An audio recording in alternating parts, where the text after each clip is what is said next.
মুর্শিদাবাদে ওয়াকআপ বিরোধী সংখ্যালঘুরা ওয়াকআপের নামে হিন্দুদের সম্পত্তি চুরি ও ঘরবাড়ি ভাঙচুর, এক কথায় হিন্দুদের উচ্ছেদ করতে চেয়েছিল মুর্শিদাবাদ থেকে। ওয়াকআপের নামে দুষ্কৃতীরা হিন্দুদের ছাগল গরু পর্যন্ত চুরি করে নিয়ে চলে যাচ্ছে। দেখুন সেই ভাইরাল ভিডিও।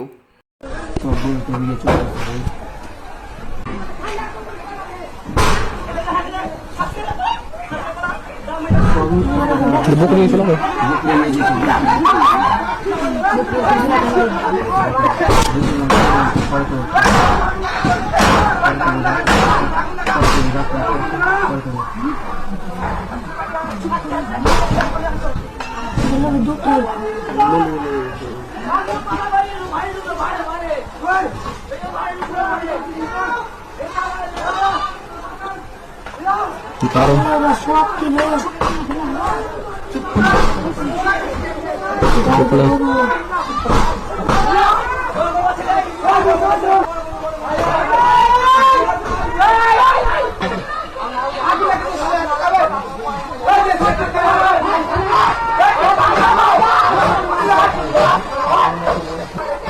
ঘরে দুটো প্রথমে ছেলে ঢুকেছে, এখন বাড়াইনি।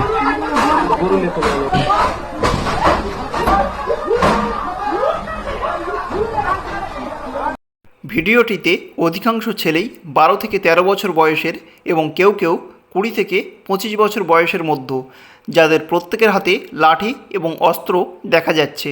এমনকি এদের শিক্ষার এতটাই অভাব যে বাঁশ দিয়ে পিটিয়ে ঢালাই কলম ভাঙার চেষ্টা করছে এক অশিক্ষিত দুষ্কৃতী। এই ভিডিওটিতে যে সমস্ত যুবক ও মধ্যবয়স্ক মানুষদের দেখা যাচ্ছে, তারা কেউই কিন্তু ওয়াকআপ কী সেই বিষয়টাই আদতে জানে না। এদের মূল উদ্দেশ্য হলো ওয়াকআপের নামে দাঙ্গা করে হিন্দুদের সম্পত্তি লুট করাই ছিল মূল উদ্দেশ্য। মুর্শিদাবাদে বাড়ি গণেশ ঘোষ, যিনি ওয়াকআপের নামে দুষ্কৃতী হামলায় তার সর্বস্ব হারিয়েছেন। দেখুন সেই ভিডিও। একটা এই যে দেখছেন, এইটার সঙ্গে ওয়াকআপের কি সম্পর্ক ছিল? এই যে আপনার গণেশ ঘোষ, এই গণেশ ঘোষের সঙ্গে এই যে বসে আছেন আপনি, তো দেখুন এর 5 লক্ষ টাকা পুড়িয়েছে। মমতা ব্যানার্জি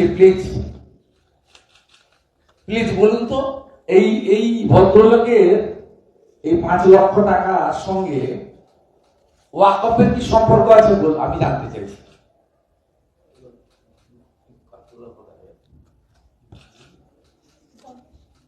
গণেশ ঘোষ ভোটার আধার কার্ড পেয়েছে, না সেটা তো উনি ডায়েরি করে ডুপ্লিকেট পেয়ে যাবেন। যে 5 লক্ষ টাকা,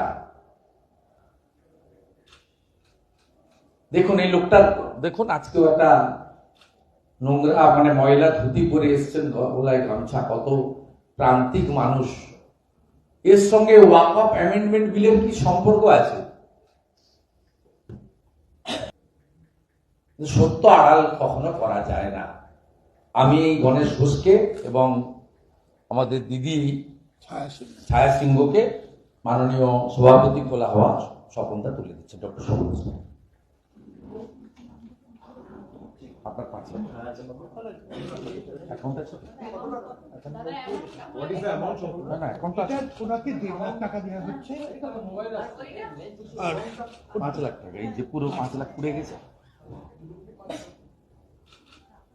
তবে শুধু গণেশ ঘোষ যে তার সব হারিয়েছে তা নয়। মুর্শিদাবাদে অসংখ্য হিন্দু পরিবার যারা সব কিছুই হারিয়েছেন এই ওয়াকআপ বিরোধী দাঙ্গাতে, যাদের বেশিরভাগ পরিবারের ঘর পুড়িয়ে দিয়েছে, কারো আবার একটু একটু করে জমানো টাকা পয়সা লুট করেছে এই সমস্ত দুষ্কৃতীরা। আবার অনেকের বাসস্থানের সঙ্গে সঙ্গে আইডেন্টিটি পরিচয় পর্যন্ত পুড়ে ছাই হয়ে গেছে এই সমস্ত অশিক্ষিত দাঙ্গাকারীদের জন্য। আসলে যে রাজ্যে শিক্ষা টাকায় বিক্রি হয়, সে রাজ্যের মানুষ কি করে শিক্ষার আলোয় এসে সমাজকে উন্নত করবে? তারা তো এরকমই দাঙ্গাপ্রবণ হবে। এ বিষয়ে আপনাদের মতামত অবশ্যই জানাবেন এবং ভিডিও শেষে চ্যানেলটিকে সাবস্ক্রাইব করে পাশে থাকবেন।